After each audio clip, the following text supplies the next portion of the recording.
साथीहरु के तपाईलाई थाहा छ सिमल तरुलको पनि यति मिठो परिकार बनाएर चाहिँ खान सकिने रहेछ। साथीहरु भिडियोलाई अन्तिमसम्म हेर्नुलाई यो सिमल तरुललाई चाहिँ एकदम मजाले धुइ पखाल गर्ने अनि बाहिरको बोक्रा चाहिँ यसलाई हटाउने हैन। यो चाहिँ एकदम सहज तरिकाले नि हट्छ, यो त सबैलाई थाहा छ हैन।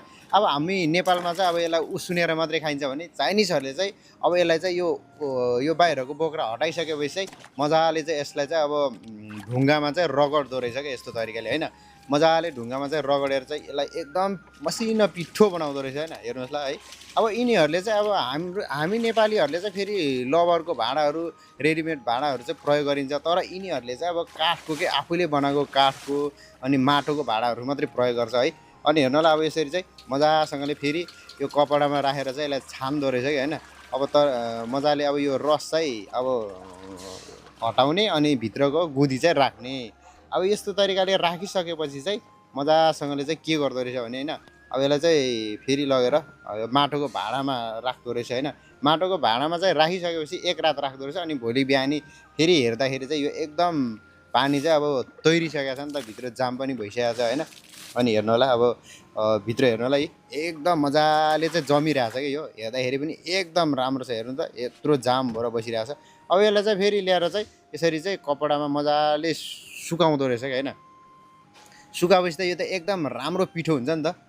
अनि हेर्नुलाई अब के गर्छ है यिनीहरूले, अब हामी नेपालीहरूले चाहिँ यसलाई त उसिनेर मात्रै खाइन्छ हैन, तर यिनीहरूले चाहिँ अब एकदम यिनीहरू चाहिँ परिकारहरू चाहिँ एकदम मिठो मिठो परिकारहरू चाहिँ बनाएर खान्छन् कि यिनीहरूले। अब यो चाहिँ भित्र गएर चाहिँ मस्त एसीमा बसिरहेछ यिनीहरूलाई अब काम गर्दा गर्दा थाकेर हैन। अनि बाहिर चाहिँ यो एकदम सुकिसक्यो नि त। अब सुकेर पनि एकदम मजाले चाहिँ पिठो भइसक्यो। अब यसलाई चाहिँ ल्याएर चाहिँ फेरि के गर्छ भने यो माटोको भाँडामा राखेर चाहिँ मजाले फेरि यसलाई चाहिँ पिसेर पिठो बनाउँछ है।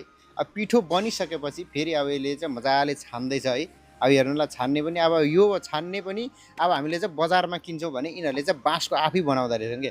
त्यही भएर चाहिँ अब हेर्नुलाई चाइनिजहरूले चाहिँ अब हरेक कुराहरू चाहिँ एकदम अर्ग्यानिक प्रयोग गर्छ भने हामीले चाहिँ अब कहाँ कहाँबाट बनेको कम्पनीहरूमा बनेको लबरको भाँडाहरू मात्रै प्रयोग गरिन्छ है।